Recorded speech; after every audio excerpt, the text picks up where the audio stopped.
ఇది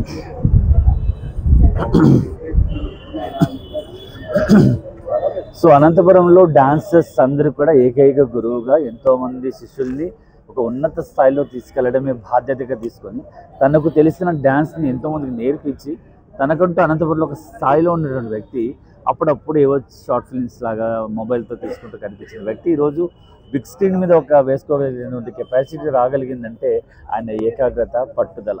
సో ఏదైనా సాధించగలనటువంటి తత్వం మా కత్తి విజయ్ కుమార్ గారికి ఉంది కాబట్టి ఈరోజు ఒక మంచి సినిమాని తీసి ఒక రైతుకున్న బాధ్యత ఒక కొడుక్కి తండ్రి మీద ఉండాల్సిన బాధ్యతని నిరూపించారు. సో మరి బిగ్ స్క్రీన్ మీద తీసుకోవడం మన జిఎంఎస్ గ్యాలరీ వాళ్ళు మీకోసం ఇంత మంచి అవకాశాన్ని ఇచ్చారు.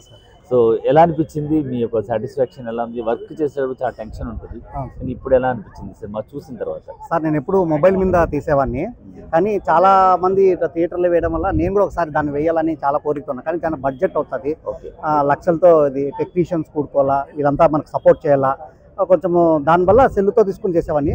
ఉన్నటువంటి మనకు జిఎంఎస్ గ్యాలరీ సురేష్ సారు ఏదో మాట సార్ మీతో ఒక 5 నిమిషాలు మాట్లాడాలా అంటే చెప్పండి, నేను బెంగళూరు నుంచి అదే పని నా కోసం వచ్చారు. ఏం సార్ అంటే, సార్ ఒక షార్ట్ ఫిలిం ఉంది రైతుకి కొడుకు మధ్యలో ఇప్పుడు ఉండే ప్రేమాపేతలు ఎలా ఉంటాయనేది అంటే, సర్లే సార్ మన బ్యానర్ పైన తీద్దాము, మీరు ఎప్పుడు కావాలంటే రెడీ చేసుకొని ఫుల్ సపోర్ట్ చేస్తామన్నారు sir.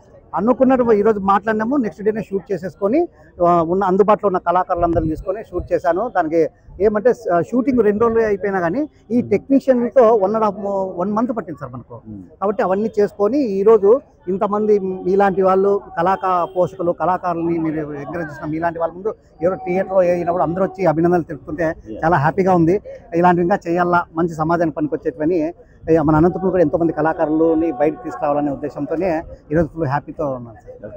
Thank you so much. అదే కాకుండా D3 న్యూస్ ద్వారా వస్తున్న ప్రతి ఒక్క న్యూస్ కూడా చాలా యూజ్ఫుల్. సో ఇంకొకరి గురించి చెప్పాలి. సో శేఖర్ గారని మన రూరల్ పోలీస్ స్టేషన్ సిఏ గారు అడగంగానే ఒక మంచి క్యారెక్టర్ చేశారు. సో ఆ క్యారెక్టర్కి తనైతే యాప్ట్ అని అనిపించింది. సో చాలా మంచి మెసేజ్ ఇస్తూ ఒక మంచి సినిమా తీయగలిగాం. సో అలాగే మన అడిషనల్ ఎస్పీ గారు ఆర్ఎస్ శ్రీనివాస్ గారు మెసేజ్ పంపించారు. సో తను రాలేకపోయారు కాబట్టి మన కత్తి విజయ్ కుమార్ గారి ఆల్ ద బెస్ట్ చెప్పమన్నారు. ఎందుకంటే ఇలా ఎంకరేజ్ చేసే వాళ్ళలో మా ఆర్ఎస్ శ్రీనివాస్ గారు కూడా ఒకరు. సో అందరికీ థ్యాంక్ యూ సో మచ్. అలాగే ఎస్కే యూనివర్సిటీ రిజిస్టర్ సుధాకర్ బాబు కూడా వచ్చారు. అంత టైం బిజీగా ఉన్నా కూడా ఈయన దీవించడం కోసమే వచ్చారు, ఈయన చేసిన సినిమా చూడడానికి వచ్చారు. సో అలా ఎంతోమంది కళాకారులు ఈరోజు రావడం, కళా పోషకులు రావడం, నగర పెద్దలందరూ రావడం నిజంగా చాలా ఆనందకరం. So thank you so much. ఇలాంటి మరిన్ని విషయాలతో D3 ద్వారా మరొక సినిమా అవ్వచ్చు, మరొక ఎంటర్టైన్మెంట్ అవ్వచ్చు, అన్ని విషయాల్ని సమగ్రంగా మీకు అందించడానికి D3 రెడీగా ఉంది. Thank you so much.